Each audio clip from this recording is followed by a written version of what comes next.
প্রিয় দর্শক, বাংলাদেশ ওয়েদার আপডেটে সকলকে স্বাগত জানাই। আজ 11ই অক্টোবর 2025। এই মুহূর্তের গুরুত্বপূর্ণ সতর্ক বার্তা যা পাওয়া যাচ্ছে, চলতি অক্টোবর মাসের শেষ সপ্তাহে শক্তিশালী ঘূর্ণিঝড় মন্থা বঙ্গোপসাগরে তৈরি হতে পারে। দক্ষিণ মধ্য বঙ্গোপসাগরে ঘূর্ণিঝড়টি তৈরি হয়ে ভারতের স্থলভাগের দিকে অথবা উত্তর বঙ্গোপসাগরের দিকে গতিশীল হওয়ার সম্ভাবনা রয়েছে। তো কোন পথে গতিশীল হবে বিস্তারিত ভিডিওটির মাধ্যমে জানানো হবে। এছাড়াও ঘূর্ণাবর্ত একটি অবস্থান করছে এই মুহূর্তে উত্তর বঙ্গোপসাগরের আশেপাশে। ঘূর্ণাবর্তটির কারণে আগামী 24 ঘন্টা অর্থাৎ আজ 11ই অক্টোবর এবং আগামীকাল 12ই অক্টোবর মাঝারি থেকে ভারী বর্ষণের সম্ভাবনা রয়েছে দেশের বিস্তীর্ণ এলাকায়। তো কোথায় কীরকম বৃষ্টিপাত হতে পারে এবং ঘূর্ণিঝড় মন্থা কবে তৈরি হবে এবং কোন পথে গতিশীল হবে বিস্তারিত জানানো হবে ভিডিওটির মাধ্যমে। তাই চ্যানেলটিকে অবশ্যই সাবস্ক্রাইব করে রেখে দিন যদি আপনি নতুন হন, এবং আপনি কোথা থেকে দেখছেন তা অবশ্যই আমাদের কমেন্টের মাধ্যমে জানান। এবং গুরুত্বপূর্ণ খবর তাই সকলকেই অবশ্যই শেয়ার করে জানিয়ে দিন। তো প্রিয় দর্শক, এই মুহূর্তে যা জানা যাচ্ছে, আজ 11ই অক্টোবর, আজ ভোরের মধ্যে, আজ সকালের মধ্যেই বলা যেতে পারে অনেক জায়গাতেই বৃষ্টিপাত মাঝারি থেকে ভারী বর্ষণ হতে পারে। সিলেট বিভাগের সিলেটেই ভারী বর্ষণের সম্ভাবনা রয়েছে। এছাড়া গোলাপগঞ্জ, বিয়ানীবাজার, চরখাই, জাকিগঞ্জ, বারলেখা, কুলাউড়া, এদিকে কমলগঞ্জ, শৈস্যগঞ্জ, হাবিবগঞ্জ, সাদিপুর, বালাগঞ্জ, জগন্নাথপুর, ছটকবাজার, এদিকে বিশম্বরপুর, জামালগঞ্জ, ফেনেরবাগ, পাথরিয়া, গাগলাজোর, মঘন, কেন্দুয়া, ঢালা, তেলেগাতি, বরহট্ট, পোগলা, কলমাকন্দ, উত্তর বংশীকুন্দ, এছাড়াও শেরপুর, নলিতবাড়ি, ঝিনাইগতি, শ্রীবর্দী, নাকলা, জামালপুর, নারুন্দি, মেস্তা এবং এদিকে সরিষাবাড়ি, জোরখালি এবং এদিকে পিংনা এবং এদিকে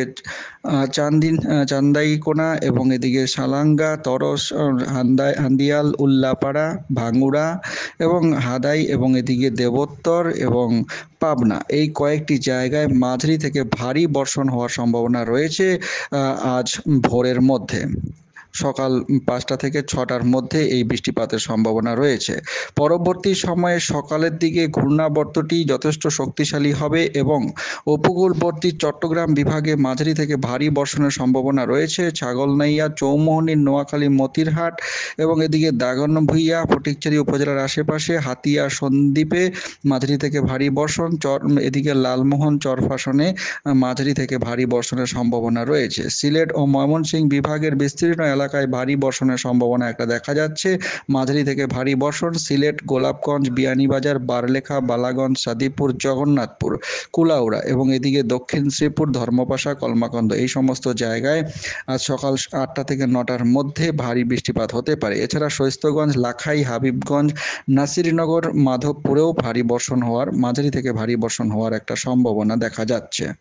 পরবর্তী সময়ে আমরা যদি দেখি, সকাল থেকে দুপুরের মধ্যে উপকূলবর্তী চট্টগ্রাম, বরিশাল বিভাগে সেনবাগ, ফটিকছড়ি উপজেলা, মতিরহাট, ফরিদগঞ্জ, বরিশাল, লালমোহন, মতবাড়িয়া, পিরোজপুর, মাদারীপুর, লোহাগাড়া, খুলনা বিভাগের এবং ঢাকা বিভাগের ঢাকা সহ ফরিদপুর এবং তার আশেপাশের এলাকাগুলিতে। এছাড়া সিলেট বিভাগের সিলেট এবং তার আশেপাশের এলাকা, চরখাই, জয়ন্তিয়াপুর, জগন্নাথপুর, বালাগঞ্জ, মৌলভীবাজার, বিশম্বরপুরের আশেপাশে বজ্রসহ ঝিরিঝিরি বৃষ্টিপাত, মাঝারি বৃষ্টিপাতের সম্ভাবনা থাকছে। ঘূর্ণাবর্তটি উত্তর বঙ্গোপসাগরে দিনের বেলাতেও অবস্থান করবে। পরবর্তী সময়ে বিকেলের দিকে খুলনা বিভাগে মাঝারি বৃষ্টিপাত, ঝোড়ো হাওয়া সহ সম্ভাবনা রয়েছে। এবং বিকেলের দিকে, দুপুর থেকে বিকেলের মধ্যে যদি আমরা দেখি, তাহলে এদিকে লোহাগাড়া, যশোর, খুলনা বিভাগের খুলনা, সাতক্ষীরা, অভয়নগর, নড়াইল এবং এদিকটায় টুঙ্গিপাড়া, গোপীনাথপুর, বাগেরহাট, মোংলা, শ্রীকান্তপুর, শ্যামনগর, সাতক্ষীরা, এই সমস্ত জায়গায় এবং পশ্চিমবঙ্গের গাঙ্গেয় পশ্চিমবঙ্গ এলাকায় ভারী বর্ষণের সম্ভাবনা দেখা যাচ্ছে। চট্টগ্রাম বিভাগের চরখাই সহ থানচি, রোয়াংছড়ি, সাতকানিয়া এবং এদিকটায় রাঙামাটি, ফটিকছড়ি উপজেলা, এছাড়া ফরিদগঞ্জ, সেনবাগ, মতিরহাট, চৌমোহনী, লাকসাম, হাজীগঞ্জ এবং এদিকে নাসিরনগর, ব্রাহ্মণবাড়িয়া, বনস্থাইল, ভালুকার আশেপাশে হালকা মাঝারি বৃষ্টিপাতের সম্ভাবনা আজ দেখা যাচ্ছে সন্ধ্যার মধ্যে। পরবর্তী সময়ে ঢাকা বিভাগে মাঝারি থেকে ভারী বর্ষণ হতে পারে সন্ধ্যা থেকে রাতের মধ্যে। ঢাকা বিভাগের ঢাকা সহ হোমনা, নরসিংদী, ব্রাহ্মণপাড়া, মুন্সীগঞ্জ, দোহার, ধামরাই, ফরিদপুর, শিবালয়া এবং শিবচর, এছাড়াও গৌরান্তী, বরিশাল, কাওয়াখালী, এছাড়া আলমডাঙ্গা, দামুহুদা, কোটচাঁদপুর এই সমস্ত এলাকায় মাঝারি থেকে ভারী বর্ষণ হওয়ার সম্ভাবনা রয়েছে আজ সন্ধ্যার মধ্যে। এছাড়া সিলেট বিভাগেও মাঝারি থেকে ভারী বর্ষণ ছটকবাজার, সিলেট, বালাগঞ্জ, বারলেখা, বিশম্বরপুরের আশেপাশে হতে পারে।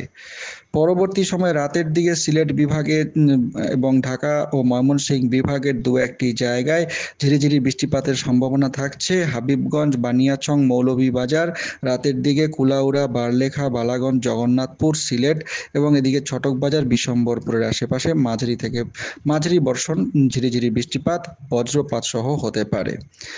মধ্যরাতে সিলেট বিভাগে মাঝারি বর্ষণ হতে পারে। সিলেট বিভাগের সিলেট সহ বালাগঞ্জ, সদিপুর, এদিকে সিলেট, চটকবাজার, ভোলাগঞ্জ, বিয়ানীবাজার, বারলেখা এই সমস্ত জায়গায় মাঝারি বৃষ্টিপাতের সম্ভাবনা রয়েছে।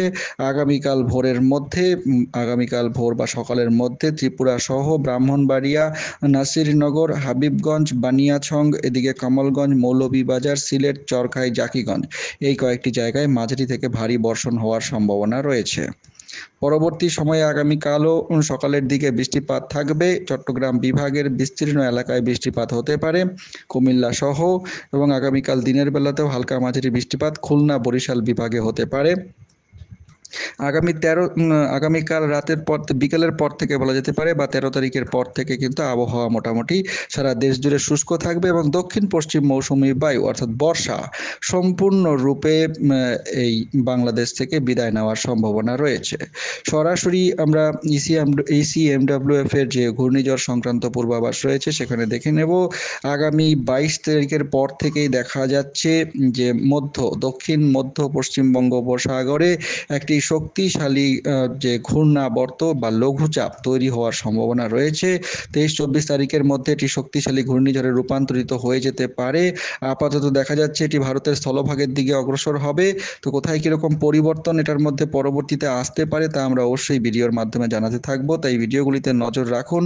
গ্লোবাল ফোরকাস্ট সিস্টেম জানাচ্ছে এটি মারাত্মকভাবে শক্তিশালী হতে পারে এবং যদিও এর গতিপথ ভারতের স্থলভাগের দিকেই রয়েছে, দক্ষিণ ভারতের দিকে থাকতে পারে।